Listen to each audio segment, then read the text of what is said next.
assunto está super em alta, principalmente depois que o Facebook mudou de nome.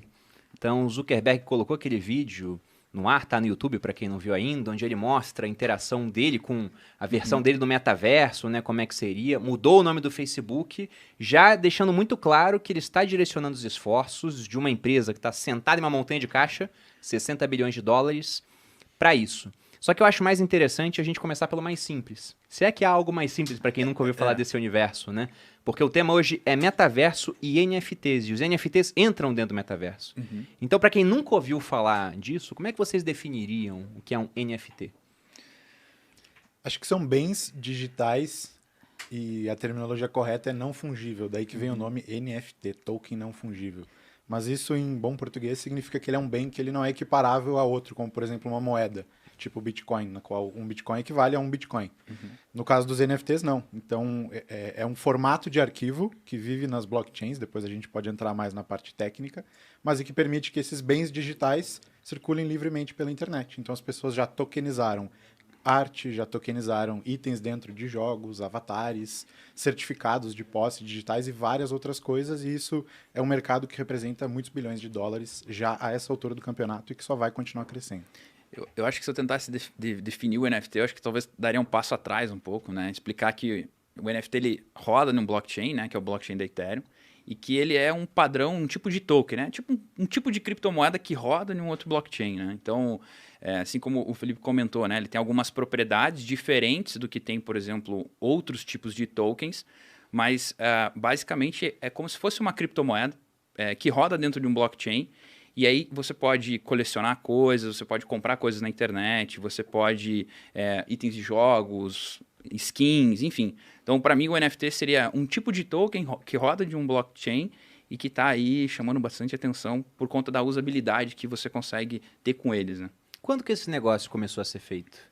Que criaram o primeiro NFT, assim? Porque agora tá muito no hype, né? Todo mundo tá falando. Até pessoas que muitas vezes nem entendem o que é uma criptomoeda, mas você pergunta de NFT, o cara sabe o que é a arte digital, né? Tem um pessoal fazendo dinheiro com isso. Eu ia falar que a primeira vez que eu ouvi, óbvio, foi em casa, você falando. Aí depois, a primeira vez que eu ouvi fora de casa foi no rádio. A mulher tentando explicar o que era o NFT, que um cara tinha vendido uma arte dele por NFT. Ela, é como se fosse uma imagem que não é o print, ela falava, né?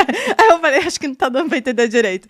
E aí, mas eu acho que é legal dizer isso, né? Que é como se fosse o original daquela arte. Então, não tem como, por mais que você tenha o print da arte, aquilo não é um NFT. O NFT é o original.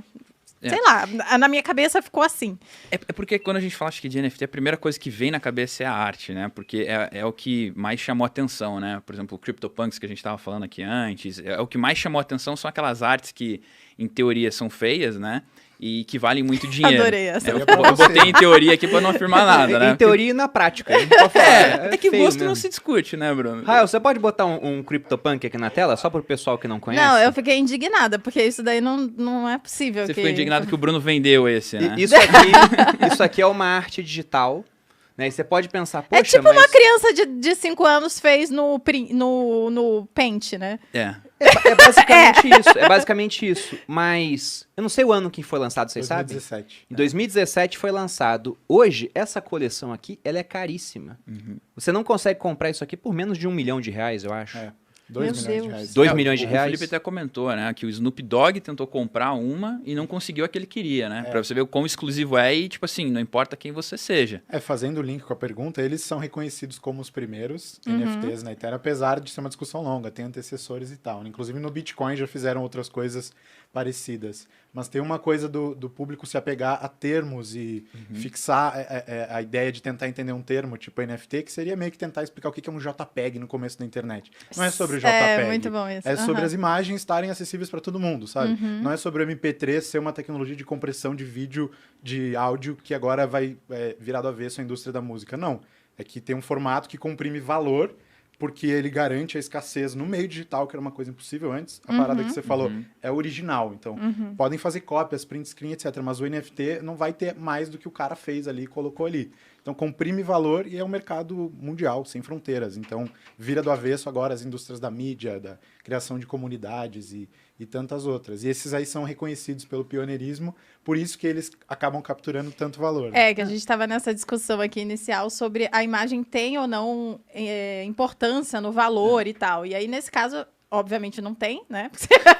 Você pode discordar de mim de várias coisas, mas nesse caso não tem importância, né? Mas tem umas imagens muito legais. Tem. E que eu acho que, a partir de agora, que o negócio está se... né, todo mundo está sabendo o que é, agora vocês vão estar sabendo também, eu acho que vai ter importância a imagem. Vamos começar o podcast agora, então, porque eu respeito seu posicionamento, mas acho um posicionamento burro. Então tá. A imagem não tem importância nenhuma em Lógico local que tem, nenhum. amor. Imagem vale 10 centavos a bacia. Tá? Pelo seguinte, valor é subjetivo. Volta na tela ali, por favor, Rael. Essa coleção CryptoPunks eu acho muito interessante pelo seguinte, esse print aqui, ó. Vejam que são 10 mil itens, né? 10k, ou seja, são 10 mil CryptoPunks diferentes. Tem 3.200 donos. Então, uma pessoa geralmente tem mais de um. Esse é o ponto. E ali nós temos o valor transacionado com esse negócio. São, arredondando aí, 710 mil Ethers, que é a moeda da rede Ethereum. Um Ether hoje está uns $4.500. Isso aí. Então, fazendo 710 mil vezes $4.500, essa coleção teria movimentado, pelo valor de hoje, né? Porque como começou a movimentar lá atrás, o Ether era mais barato, mas seria o equivalente a 3,2 bilhões de dólares. Faz vezes 5,50 aí, os CryptoPunks podem tirar o Brasil da crise. Digamos assim. Não tô brincando, chega a 17,5 bilhões, mas com imagens que você vê que, poxa, não é aquilo que você espera da arte, né? Só que arte é muito subjetivo. É subjetivo. Valor é subjetivo. Mas o que levaria uma pessoa a pagar 2 milhões num desenho desses? E não só nesses, né? Porque tem vários outros aí que foram lançados recentemente, batendo preços incríveis também. Mas se a gente fizer uma analogia talvez com o próprio Bitcoin, o que leva as pessoas a pagarem 60, 70 mil dólares em um Bitcoin? Escassez. Né? E tem as suas propriedades, assim como o NFT tem suas propriedades, né? Se o valor do Bitcoin realmente é esse, a gente também não consegue afirmar é ou não é. Né? É quanto estão querendo pagar por algo que alguém está querendo vender naquele momento. São né? propriedades tão meméticas quanto, né? Tem Exato. teoristas de história monetária, acho que o Nick Szabo fala isso, que toda commodity que foi monetizada ao longo do tempo começou como um colecionável. Depois que virou meio de troca, virou store of value e depois unidade de conta. Desde as conchas lá atrás. Então, a galera fala que os CryptoPunks são o Bitcoin dos NFTs, né? Porque todos os NFTs subsequentes meio que trazem mais valor pro original. Meio que como todas as criptomoedas subsequentes catalisam um pouco de valor para a revolução por trás do Bitcoin também. E tem aquela parte também qual é o valor de você pertencer a algo, né? Quanto que vale o pertencimento a alguma coisa? Então, às vezes, o valor por detrás disso é muito maior do que simplesmente só a foto. Talvez para a maioria das pessoas não faça sentido ter um print, vamos assim dizer, né? Com a tela pixelizada. Mas talvez para um grupo específico de pessoa, você seja o cara. E para aquele grupo específico, para você é o que importa, né? É o status, né? É o status. É o status para um grupo específico, né? Então, eu acho que até eu assisti a live de vocês e eu lembro que o Bruno fala uma hora que ele falou, imagine se fosse fazer uma festa só com os holders de CryptoPunks. Cara, quem que não queria estar numa festa dessa? Imagine quem não comprou, networking que você não poderia fazer lá dentro. Às vezes a pessoa vê valor nisso, né? Eles fizeram isso com os CryptoPunks? Oficialmente com os punks ainda não.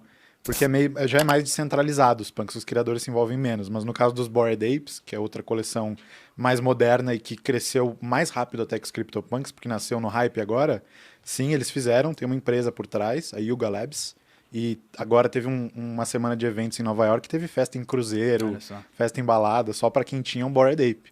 E tinha gente que comprava máscara. O passaporte do evento. Negócio. Quando que lançaram Bored Ape? Foi começo desse ano, maio, abril desse ano. Pera, o que é Bored Ape? Bored Ape é uma coleção tipo a do CryptoPunk. O desenho é mais legal.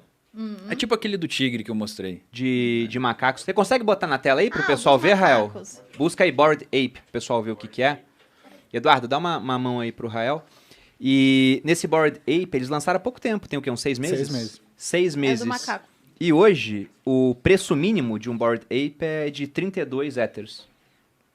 E eles já movimentaram, lembrando, um Ether é $4.500, né? Façam a conta aí pra ver o quanto dá isso. E já movimentaram 206,5. Então, Isso aqui é um Bored Ape. Esse eu acho legalzinho. Aí você pagaria 600 mil reais? Se me desse, eu falo, pô, legal. Se te desse, ia ser legal. Se quiser mandar, eu também passo a carteira. Esse aqui movimentou menos, pessoal. Esse aqui é o primo pobre do CryptoPunks, movimentou só 5 bilhões de reais. É pouca coisa. Pouca rapaz, coisa. pouca E aí coisa. tá um ponto interessante. Dessa movimentação, toda vez que alguém vende para outra pessoa, o criador da coleção ganha um royalty. Se eu não me engano, é de 10% nessa coleção.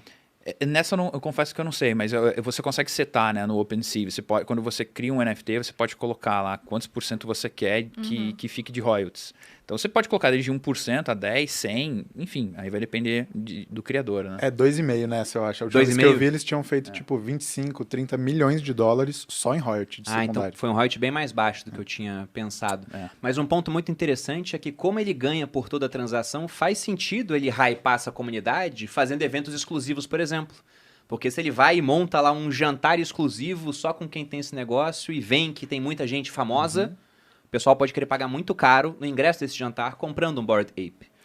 Mas lembrando que para alguém comprar, alguém vai ter que querer vender. E quem que quer sair do clubinho, né? Exatamente. Tem isso também. Quem que vai querer Olha que ficar massa longe do esse. Ó, clubinho? viu? Ó, é a Malu legal. já tá sendo convencida. Até Compraria Humble, né? Não. Não? Mas o Bored Ape original, esse aí é uma reprodução, acho. O original É uma não reprodução, tem. não tem essa... É. Mas isso que o Persigo falou é muito verdade, né? Voltando um pouco para NFTs, o negócio do ponto de vista de investimento meio que se consolidou como uma categoria à parte, assim, com dinâmicas próprias dentro do mercado. E uma das coisas que é curioso de notar é que o preço de uma pessoa por uma moeda é muito menor do que o dela por um NFT. Você vende muito mais fácil o Ether se o Ether cai, e se o Bored Ape cai 50%, você não tá nem aí, porque você tá indo nas festas. Claro que não é bem assim, mas é um nível de stickiness completamente diferente que para construir comunidade é super legal.